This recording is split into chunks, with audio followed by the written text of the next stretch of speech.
Hi friends, কেমন আছো তোমরা সবাই? আবার চলে এসেছি নতুন একটা ভিডিও নিয়ে। তবে আজকে আমার সেরকম কোনো কাজ নেই, তা কি করব বলে না, কাজ না থাকলে খইবাজ গিয়ে। তো আমারই সেরকম একটা অবস্থা হয়েছে, যেহেতু কোনো কাজ নেই তাই কি করব বুঝে পারছিলাম না। তো কটা জামা কাপড় ছিল যেগুলো শুকিয়ে গেছিলো, তো সেগুলো ভাঁজ করার দরকার ছিল।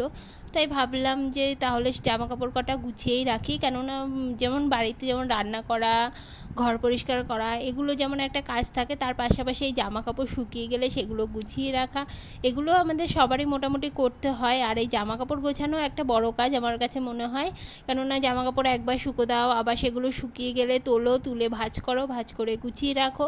তো এটাও ঝামেলা কম না। তো কী আর করা যাবে, তো আমি জামা কাপড়গুলো এনে তাড়াতাড়ি ভালো করে ভাঁজ করে গুছিয়ে রাখছিলাম। তা জামা কাপড়গুলো গুছাতে গুছাতে ভাবলাম যে এবার কি করা যায়।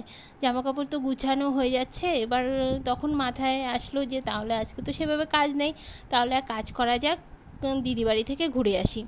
এবার তো যেহেতু কাজ নেই তাই আমি সেইভাবেই রেডি হয়ে চলে গেলাম দিদিদের বাড়িতে।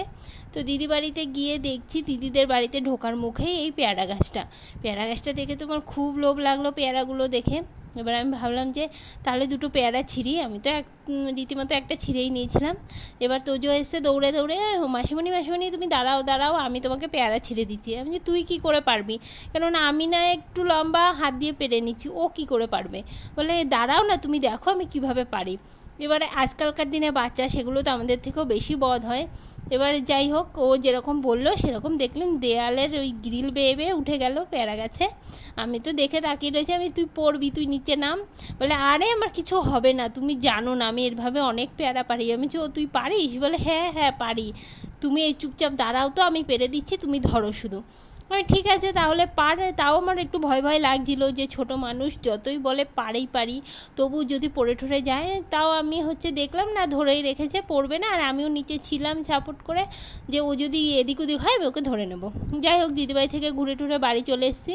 এবার গরমের ভিতর যদি কোথাও থেকে বাড়ি চলে আসি তখন তো ভীষণ আরও গরম লাগে। তখন কি করব, তখন ভাবলাম তাহলে একটু এটাই খাওয়া যায় ফ্রিজ থেকে, তাই বার করে নিলাম। বার করে ঠান্ডা জলের সাথে মিশিয়ে নিয়ে তো খাচ্ছিলাম, যাতে গরমে থেকে একটু স্বস্তি পাওয়া যায়। তবুও যেটুকু স্বস্তি পেয়েছি ওই অনেক, এবার কিছু করা ছিল না। গরমের হাত থেকে বাঁচতে হলে এটা খেতেই হবে। যদিও সেরকম বাইরে থেকে এসে খেতে নেই ঠান্ডা, তবু আমার খুব তখন এতটাই গরম লাগছিল যে না খেয়ে উপায় নেই। তবে এটা ভীষণ টকটক লাগছিলো, তাই আমি ভাবলাম তার থেকে একটু চিনি মিশিয়ে নিই। তাই আর কী করবো, একটু সামান্য চিনি মিশিয়ে নিয়েছি। এবার তো ওই সময় চলে গেল, সন্ধ্যা চলে এসছে, এবার তো পেয়েছে খিদে। এবার কি করব, তাই ঝটপট, যেহেতু নিরামিষ ছিল তাই নিরামিষ, আমিষও কিছু খেতে পারবো না, বাইরেরও কিছু খাওয়া যাবে না। এবার ঝটপট তাই এটা বানিয়ে নিয়েছি। বানিয়ে আমি ভাবলাম তাহলে এটাই খাওয়া যাক, আজকে যেহেতু নিরামিষ কি করব, কিছু করার নেই, দু একটা দিন এইভাবে মেনেই নিতে হয়। তখন আজকের দিনটাও সেই হিসাবেই আমি মেনে নিয়েছি যে থাক আজকে এটাই খাওয়া যাক, তাড়াতাড়ি যা কিছু হয় খেলেই হলো।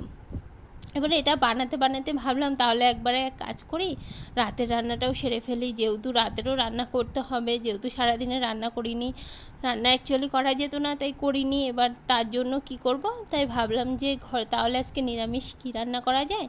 তাই ভাবলাম যে বাঁধাকপি করি, ঘরে যেহেতু বাঁধাকপি ছিল, তাই আমি ভাবলাম বাঁধাকপিটাই করে নিই, এটা যেহেতু নিরামিষ তাই বাঁধাকপি। আবার তার সাথে ভাবলাম তাহলে ডাল করে নিই। ভাতটাও বসিয়ে দিয়েছিলাম, বাঁধাকপিটাও এদিকে আমি ফার্স্টে একটু সিদ্ধ করে নিয়েছিলাম, জলটা ফেলে দিয়েছি যাতে বাঁধাকপির একটা গন্ধ থাকে সেটা না আসে। তাই একটু বাঁধাকপিটা সিদ্ধ করে নিয়ে করলেই আমার মনে হয় বেটার হয়, তার জন্য সেটা করে নিলাম। এদিকে তার জন্য বাঁধাকপিটা করব বলে আমি সব কিছু মশলা দিয়ে বসিয়ে দিলাম। বাঁধাকপিটা প্রায় হয়ে এসেছে, তাই এদিকে আমি ডালটাও বসিয়ে দিয়েছিলাম, মুগ ডাল করছিলাম, যেহেতু নিরামিষ তাই অন্য ডাল খাওয়া যাবে না, মুগ ডালই তো আমার রান্নাও হতে গেল। Tata bye bye.